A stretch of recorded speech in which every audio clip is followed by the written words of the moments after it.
Welcome to the Welcome to the Gray Welcome to the Gray Zone. Eavesdrop on the woke conversation, bitches! Welcome to the Gray Zone, where nothing is black or white. And today we're going to talk about some drugs and drug dealers. The reason why we decided to talk about this particular situation, as y'all have heard in the news, there's this huge opioid epidemic. American society is constantly enamored with drugs and drug dealers, from, things like El Chapo to Drug.Inc. to a whole bunch of history El Chapo? Yeah, El Chapo. Who's El Chapo? El Chapo, I think that's the original.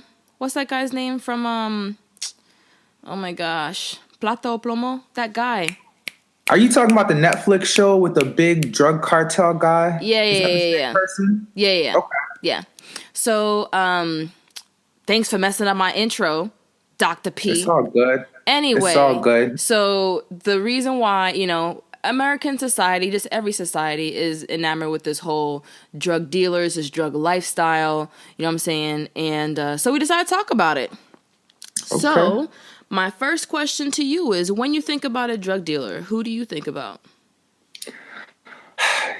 I think it depends, right? It depends where I'm at, depends what stage of life I am in. I think growing up, when I thought of drug dealers, I especially grew up in a very religious background, and my parents were anti anything drugs. And so I thought of the typical, person who's slinging dope or whatever. I didn't even know what that meant. I just knew they were selling something called drugs that were not good for you, that they made money from it. And, the mainstream highlighted as something negative. Growing up where I lived, actually, our next door neighbors were drug dealers, and my mom and dad were always calling them, "Oh, the drug dealers next door, the drug dealers next door." There was even a drive-by shooting once, and so that was like my first kind of early thoughts on drug dealings. However, now I think of like a drug dealer as like, shit, any, alcohol could be a drug. Caffeine could be a drug, like anything that is a stimulant. But that's my take. How about you, CheckMeeks? So I think that drug dealers have many faces. The first thing, obviously, you think of the minority person that's sitting on the corner. He got his hoodie on and stuff like that, right? Asking asking people how much they got or something like that, right? So that's the drug dealers that you see on things like The Wire, right? Or TV shows like The Shot. And then you got, your Mexican drug dealers, and it's always going to be somebody in like a plaid t-shirt or something like that. And he got tattoos, and he's always like, "What up, Holmes?" Right? So you have those drug dealers, but it's beyond that. Literally, a drug dealer is somebody I also think of on college campuses, right? If you think of the TV show Wokish, right? You got this Indian dude who is corny as hell, but, he's passing around pills, right? You got the, you also have, I don't know if y'all seen True to the Game, you got people that are like ghosts too from Power, and they're nicely dressed, etc. You got people who are wearing the white coats, right? You got the doctors, and you got Big Pharma. These are all drug dealers. So a lot of times when people talk about drug dealers and how drug dealers are bad, you got to challenge that person's perception, right? Because it's not only a minority person. It also could be that same drug dealer that is selling medical marijuana, right? And now they're in Seattle, right? You got this, and it's part of the 70s, the 60s movement and things like that. You have those sorts of people doing it as well. So I think that we need to be able to challenge our perception on who these drug dealers are. And you can't just, like your parents say, have a blanket statement that say that drug dealers are bad, right? Yeah, so definitely we got to challenge our perceptions on drug dealers, who they are, if they're bad or good. What does that even mean? When you started watching, mentioning television shows, I don't even watch a lot of TV, but the first thing that came to mind was the show Breaking Bad. The high school science teacher, chemist. Oh, yeah, he's a drug dealer too. Yo, I don't even remember what he was baking, but like in Arizona. Meth. Crystal meth. Exactly. And then you mentioned the Mexican. So TV does a good job of kind of portraying who's who, but it also, at least that show challenged it. You got like, the white boy, what was his name? Steve on the show, and Mr. I don't remember his name, but Mr. yeah, Who? I'm talking about the two characters on the show, the main characters. Oh, Breaking Bad? On Breaking Bad, yeah. All I was saying is they challenge our norms on who a drug dealer could be. Not so much the little white boy, because he was like, kind of your middle of nowhere, townie, if you will. But I definitely agree. So, okay, drug dealers, right? Whatever they look like, process or different processes for getting drugs onto the mainstream market. Da-na-na. So basically, there are really just two fields of thought in here, right? Because you got your Breaking Bad people dealers, you got your regular street dope dealers. That's a little bit different than for Big Pharma, right? So if you got your street drug dealers, this is usually they figure out a way on how to make this drug. There are websites out there that do a fantastic job of telling you what two things are going to explode when you mix them together. Seriously, Hey, don't be sharing that information out loud. I'm not gonna share this website, but this website is just absolutely amazing. You learn how to cook anything, and how to put two drugs and have like a crazy high. It's just it's insane. So first thing, let's bring it back to street dealers because I got on a tangent. So number one, it's going to go through some sort of like apprenticeship, right? So someone probably knows how to cook something or how to make a particular drug or how to farm the best marijuana, right? Okay. And then once that person is known as the best, quote unquote, person that has the best product in that area, you're going to have someone else that wants to apprentice them. So they're going to learn how to cook it or how to package that particular drug. And so you have it that way, right? So the trap house. Yes, exactly. So, and it's usually going to be in like some sort of makeshift facility, right? Or in somebody's home. It's not going to be in like a regulated business building or something like that. I mean, I guess now with medical marijuana, you do have business buildings, but that's a different situation on its own. So we'll hit that later. Yeah, exactly. But there really isn't the only regulation that you have on the drugs that you get on the street is really just the person making it. Are they making it as potent? Are they diluting it? You know what I'm saying? Like, are they cutting it? Things like that. Now, when you go to Big Pharma. Hold up, let's stop for a second. What? You kind of highlighted the trap house for us like it was nothing. Just for the sake of our protection, this is for educational purposes only. We are not trying to educate anybody on how to go and make their own drugs. Do so at your own risk, all right? Yes, we are not liable. Yeah, we ain't liable. let me touch on, so then, yeah, you talked about kind of your everyday drugs or whatnot. And then now, there's also the idea that of importing drugs too. You talk about El Chapo.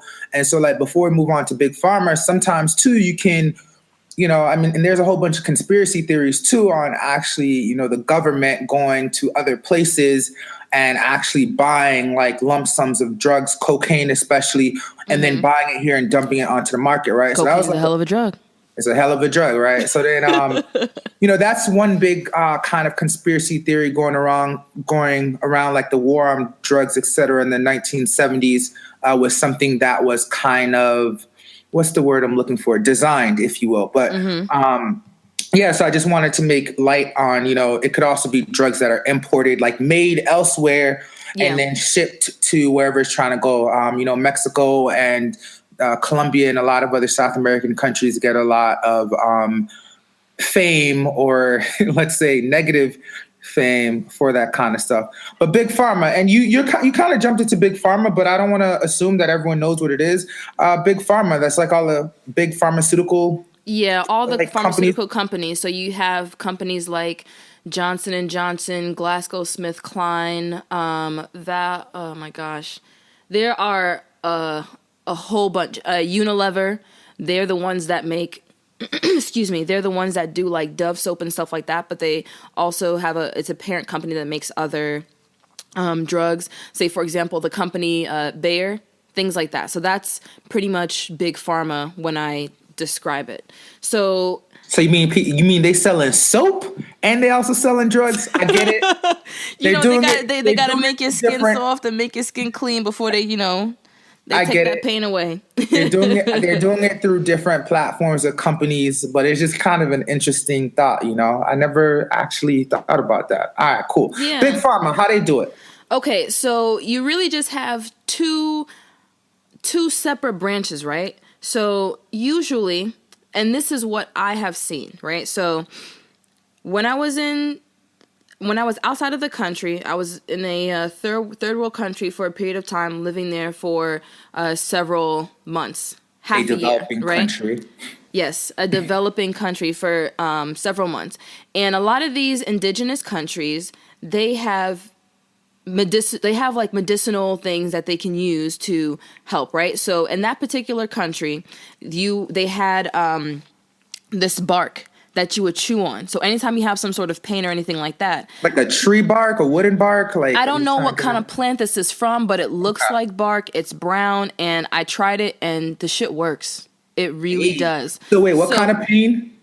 It's used for like any sort of pain. So whatever it is, the what do you call it?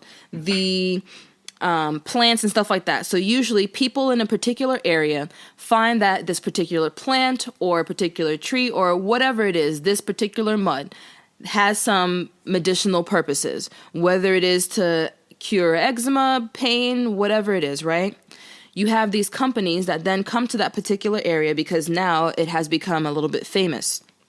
And they'll come and they'll learn from the people what particular thing, so you use this plant for this thing, you use this plant for that pain, you use this tree bark for this, etc.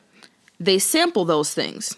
They take it with them back to America or whatever their particular country is, right? Their first world country. Their first world country, yes. Or developed country. They'll do their experiments, see what the active ingredient of it is. They'll strip everything away from it and leave that active ingredient, right?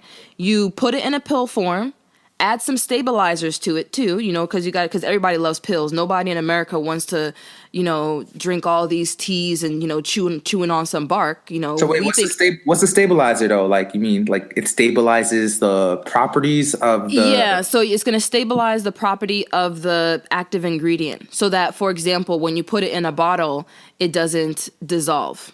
Right? You want to make sure that whatever active ingredient that you have, that it is still going to work and it's going to have a certain amount of shelf life so that when you take it, you'll get the desired effect, which is pain relief or decreased heartburn or whatever it is. Right? So you're telling me it's not going to lose its agents or properties, like it won't dissolve on you, and it also won't blow up in your face, pretty much. Yeah, that's what it stabilizes. basically. Right. All right, cool. Go ahead. So they put in a pill. Then they experiment on animals first, mostly rats, because we hate rats anyway. If the rats don't die and the rats show stuff that, this thing is working, then they start working on healthy people, so that's where you get in these magazines or on emails like, hey, do you want to be a volunteer? Right? So then you go through, so that's like your phase 2, right, of this phase 2 trials or whatever. I think it's phase 2 is phase 1. I forget. But anyway, they try it on healthy individuals. If the healthy individuals don't die, they follow them for, depending on the protocol, between like a year, maybe a little bit more. And then they then try it as the experimental drug to the people who it's marketed to. So say, for example, if I have a cancer drug and the rats work well with it, healthy people work well with it, now I got to try some cancer patients to make sure that, it works well for these healthy people, but what about these cancer patients? Once you try it on these cancer patients as an experimental drug, and you find out, okay, this does work. You follow them for a little bit, then you put it on the market. So basically, the whole difference between whether somebody is a street dealer versus big pharma is that there's a lot more regulations that go into it. Obviously, there's a whole bunch of governmental money that goes into funding a lot of these projects. You have to have these companies actually, write grant letters to get funding for their particular projects. Whereas pretty much on the street, if you taste it, say for example, you taste Coke and you get like a bad thing of Coke, like you're dead, like, and that's it. You know what I'm saying? Like, there's nothing else that you can do. Okay, this person died. We're not going to sell this.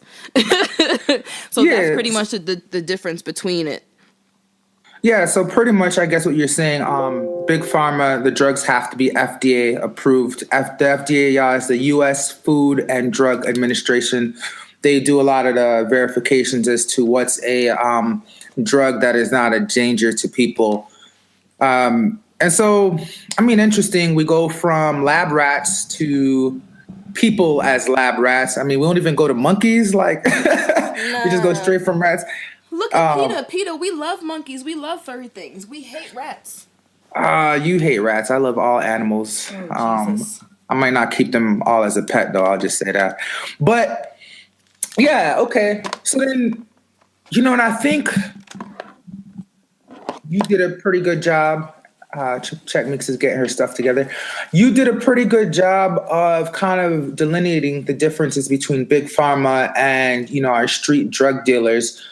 You know, and thinking about big pharma, so, you know, is big pharma out there to make the world a better place? And something I don't know that you have the information about is they're going to these other countries and finding out like life-saving properties from these different plants and natural plants or whatever. Do those countries kind of get something back from it? This is just a side note. Something that I want to know, like, are they paying them? Like, do they get a lifetime supply of the drugs? Hey, keep laughing. For that to happen. You heard how hard I laughed? Yo, I don't know though. Like, you would think so, right? Like, okay, so we'll get back on this farmer making the world a better place. America is founded on capitalism. Right? So what's that?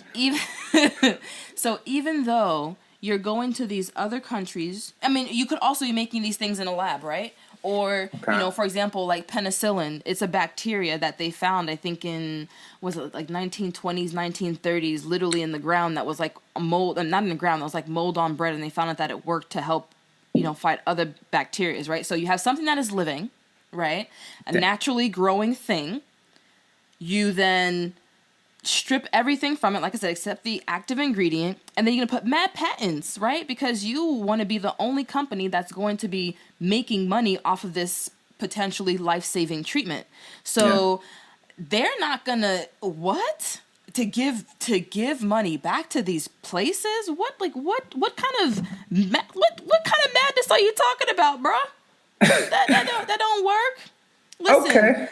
They're giving back. Probably literally is probably, hey, we're gonna use these experimental drugs on you.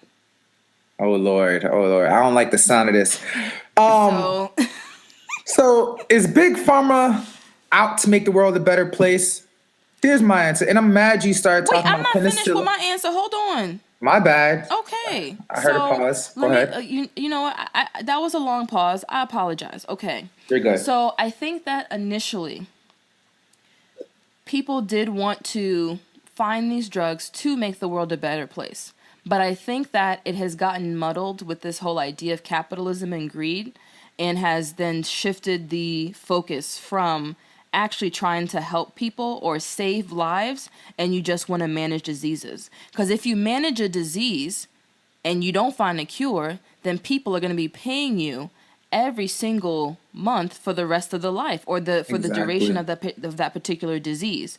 Whereas if you actually put in work to cure that particular disease, then it's a one job and done.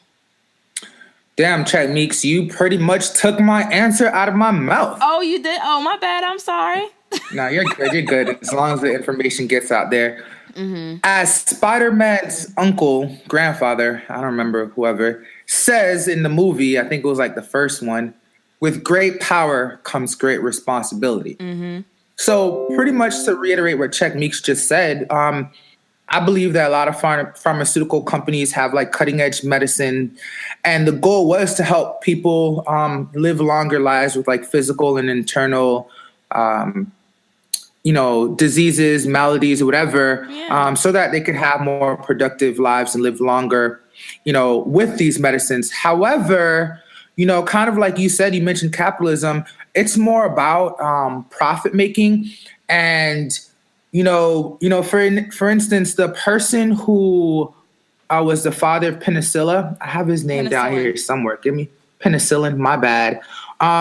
He made a great contribution to the world. I think when he discovered it, he just kind of gave it to everyone for free. Yeah. So he wasn't even looking to make money on it, right? I'm not saying that like you can't make money off of a product, but if that's your first focus, I think there's an issue with that. So like now a lot of drugs that are life saving, they'll put a patent on it. Viagra is a great example. Not saying that it's life saving, but maybe for some men it is. But Viagra is a great example, meaning like it's helping people to continue to have, I guess, healthy sexual lives and whatnot. And when it first came out, like I'm not sure exactly what the time frame is, but a patent, for example, once you put a patent on it, it's like no one else can make the drug for at least a XY amount of years. 20 years or something. 10, 20 years, yeah. I think it may depend. I'm not exactly sure how it goes. So then, you have a life-saving drug that only one company has access to making it, and it could be curing so many people elsewhere. And they kind of monopolize the drug, whereas like, it's so expensive, only rich and, people with really good insurances can afford it or have access to it. And so in that way, it's been a lot from my part, and then, a lot of times too, now you have drug companies, especially I know this is true with the psychiatric market, is that people will make drugs for like, diseases that don't even exist, right? Or disorders that are like more so could be cured with like natural remedies or meditation or something.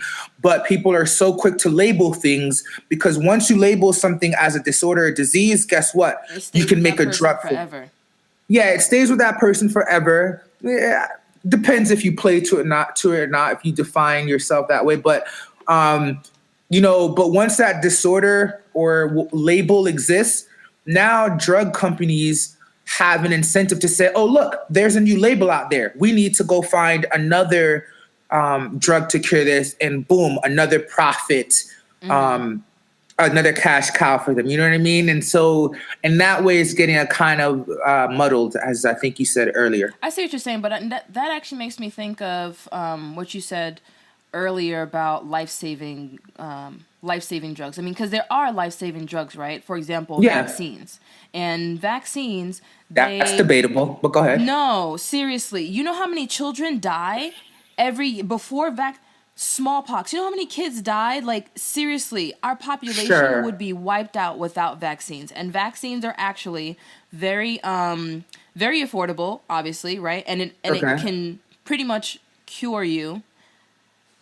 Quotations, right? It cures like 99% of people from preventing actually that 99% of people from getting that particular deadly disease. But here's the kicker, right? So kick us real quick. Okay. So my question to you is, vaccines are a life-saving drug. It really can be. Yet you have, and it's very affordable, yet you have anti-vaccinators that don't believe in it, and then you are subjecting their children to pretty much a high risk of death. What are your thoughts about that? So I think I'll first off... Because in this case, it's not a rich or poor thing. It's just like, do you either believe in vaccines or not? And the dude that actually said that, initially it causes autism, he came out and was just like, nah, my bad, that was a joke.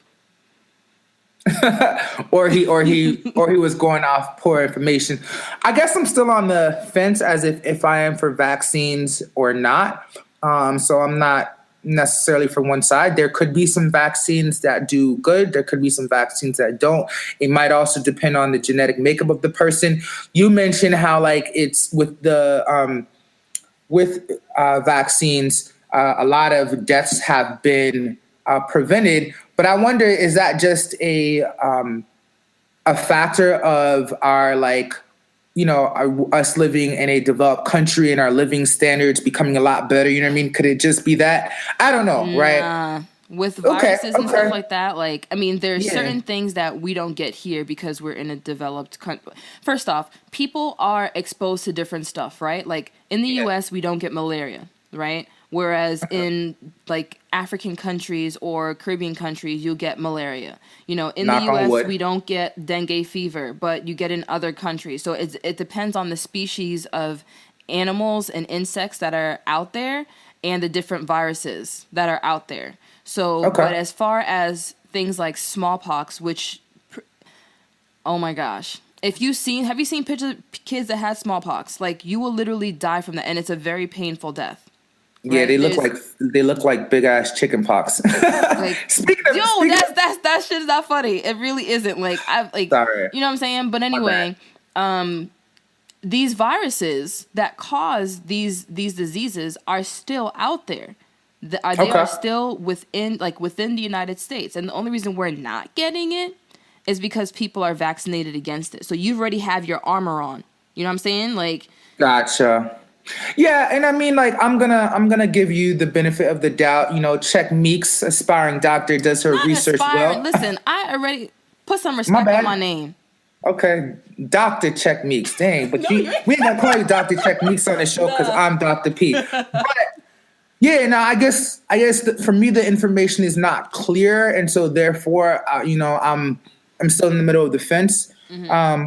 But yeah, I mean, I guess to what you're saying, it's a valid point. I think a lot of people are curious. Like, this is the rumor mill. When I say it's the rumor mill, meaning information that has not been verified. When you have people like Bill Gates who's saying he's not vaccinating his children, that has people to raise an eyebrow, right? Like, why is he not? So yeah, because he's a very. But the thing is too, who is Bill Gates? Or I guess who was Bill Gates? He died, right?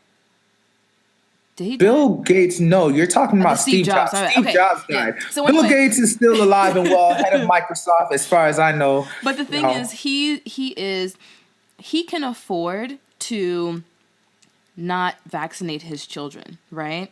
Or do anything like that because he has a wealth of money so that he can pretty much buy anything. So say, for example, if there's an experimental drug out there, or if there's a drug that is not legal in the United States, but is legal in one of the European countries, and his child gets sick, boom, money transfer, and he can get it. Whereas your regular Joe Schmo, that kid is dead.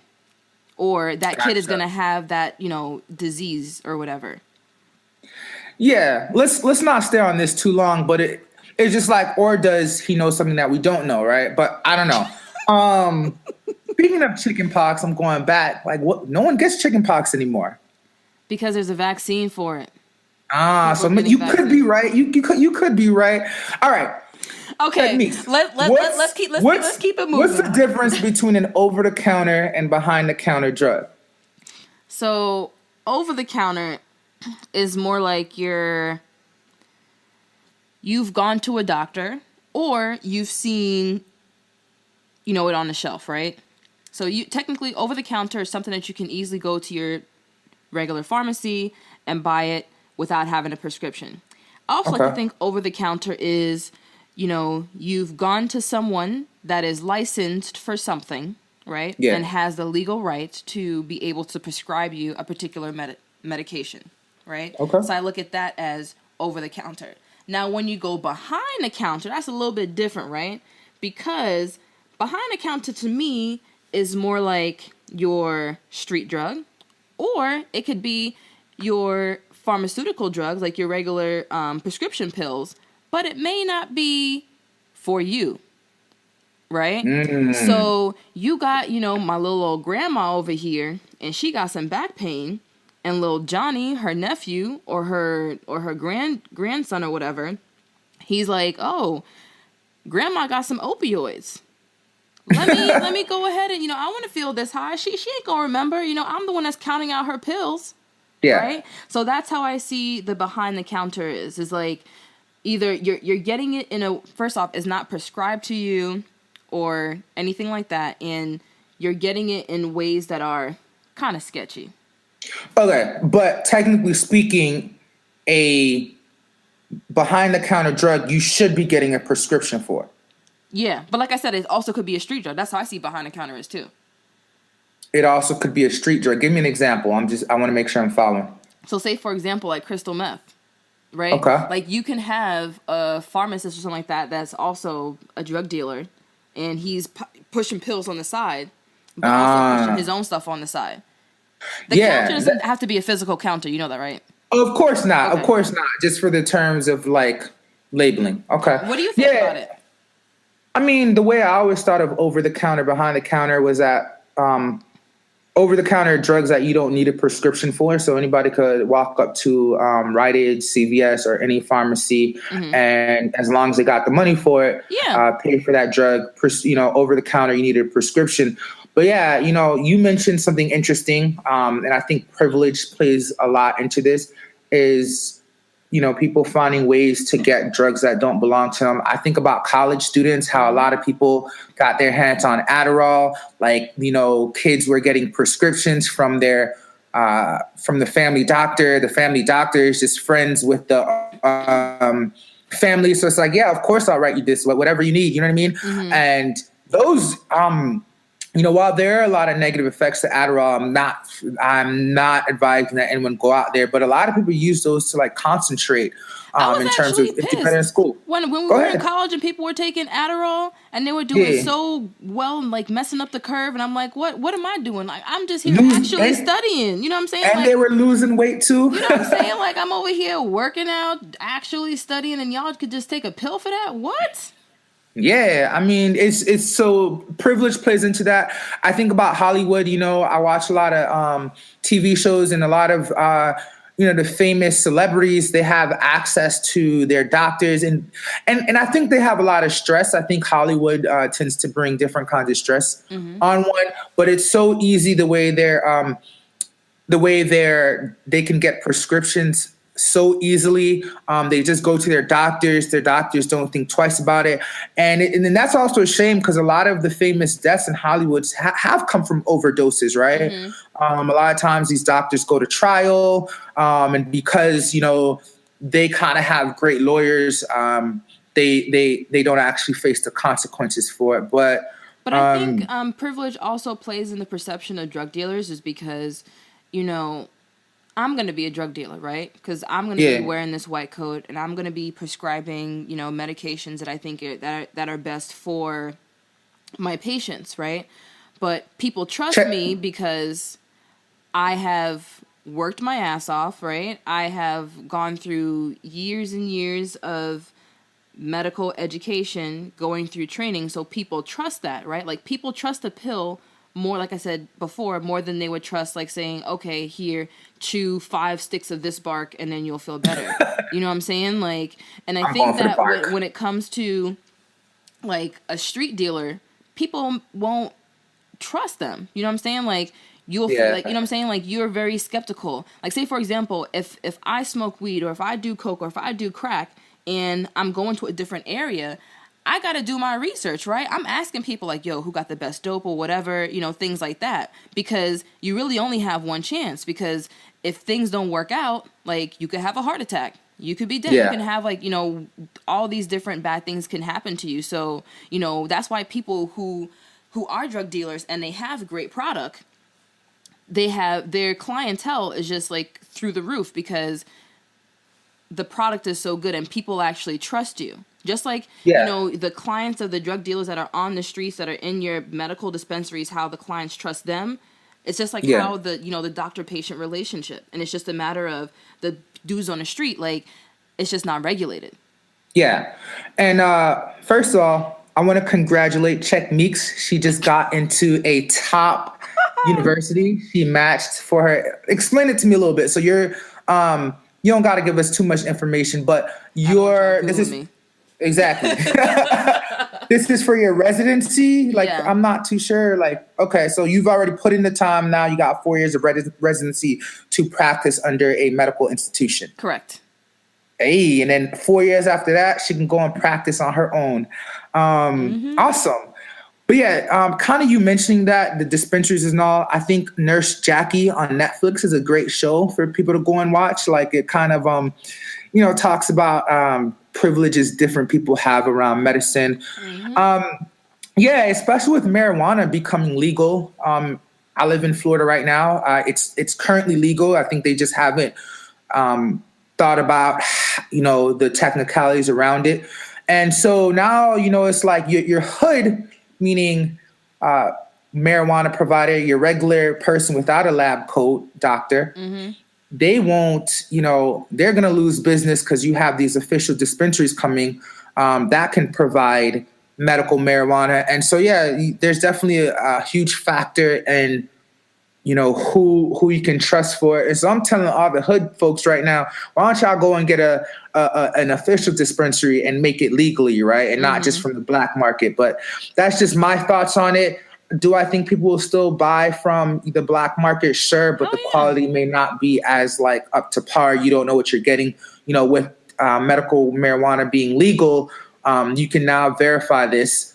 But there's so many things to talk about, race, like, now like white people will be making it weed and be able to make money off of it legally. Where like now, and black people are getting put in jail for it. But that's that's a whole other tangent. I actually was reading something online the other day, and did you know that to use the name marijuana is racist?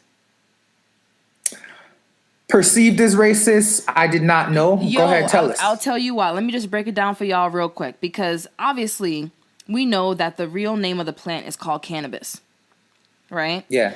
And back in the day, I forget under which president, I think it might have been Reagan or something like that. But anyway, I'm just dropping stuff because I'm just trying to fill time because I forget where it's coming from. But anyway, so Go ahead. Initially when people from South America came to America, most commonly from Mexico, they often smoked marijuana, and they call it marijuana, right? And then, but because this drug was associated with a minority group, right, and other people were also partaking in it, now you have white people that are partaking in it, that it then brought it to a place where the government's like, well, we don't want this classically known minority associated drug to be taking over our people, right? So you actually had, I think he was like a mayor or governor that literally drove around to different areas, and they started using the word marijuana. It's like, you don't want these, and he should say, we don't want these marijuana users to come here and infiltrate our community. We don't want these, marijuana users to come here and bring down our property value and things like that. So I thought it was very interesting how I had no idea that this was like a racist term. Yeah. And it brings up the point that why is it that every time you have a drug that is associated with a minority group, opium, for example, which was associated with the Chinese, how these drugs had a lot more harsher punishments when they were found to be, when people were partaking in it, versus a drug that was classically associated with someone of high class or of the majority. For example, why is it that you get more time for someone getting caught with crack versus coke? Yeah. You see what I'm saying? So it's crazy. I think the laws are racist, and I think that's a setup. But if you know what the laws are, then do your best to navigate them. And also, I guess, for those in law and who in politics should do a better job of making sure that there's some equality around this. I agree. I think it's tough. Personally, I hate being the black guy at a festival. I like music festivals, and everyone always approaching me, ask me, "Am I selling?" And I'm like, Yeah. "Nah." You know what I mean? It's just like I'm having a good time, whatever. And then someone asks me a question like, "Oh, this girl about to holler at me." It's like, "Oh no, do you sell drugs?" I'm like, "Fuck out of here." Oh my Sorry, gosh. just venting on air. Yeah. But no, I think this is a great intro into like drugs, and hopefully we can go more in depth in a later show about the different aspects. Oh yeah, definitely. And then my last question for you is that do you think that privilege plays a role in the different types of drug users? Like, do you think that like pill poppers are looked at more favorably than people who smoke crack or do meth or bath salts? Oh, Like, do you think that? well, yeah, I think it depends what's in, right? You know, kind of like now, like if you say you smoke marijuana, most people take that to be like, okay, everyone does marijuana, right? You know, like now people know, like white people even do marijuana. We already said marijuana is cannabis, right? So cannabis. Yes, Cannabis. Thank you for correcting me. Let's bring it back. Let's bring it back. Let's use the original term. But yeah, everyone does cannabis, and actually, language is important though. Like now, I'm using the word cannabis. It sounds like more official. Hey guys, you guys want to go smoke cannabis tomorrow? You know what I mean? As opposed to like marijuana. So there's that. And if somebody were to mention crack, you know, you automatically think of, you know, your welfare person who, you know, just has nothing going for them.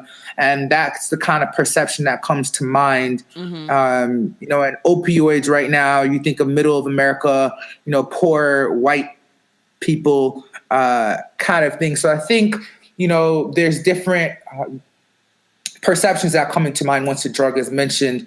Over time, these things could change, you know, like Molly was popular a few years back. It still kind of is, but like I don't hear it as much. And music also is something that comes into play with, like, you know, now, you know, the joke is back in the day, rappers were rapping about selling drugs and making money. Now rappers today, at least in the younger generation, are rapping about taking drugs. You know what I mean? So it's and kind of making that something making that something valuable. What's the word I'm looking for? Yeah, kind of highlighting that as a positive, you know. So now people think it's a cool thing to go out, pop Molly or Xannies or whatever it is the rappers are rapping about. So I think it changes over time, though. I got you. Well, that's the phone. That means that's all the time we got. Hey. Later, everybody. Later. See y'all Subscribe, please. soon. Bye. Dr. P. CheckMeeks.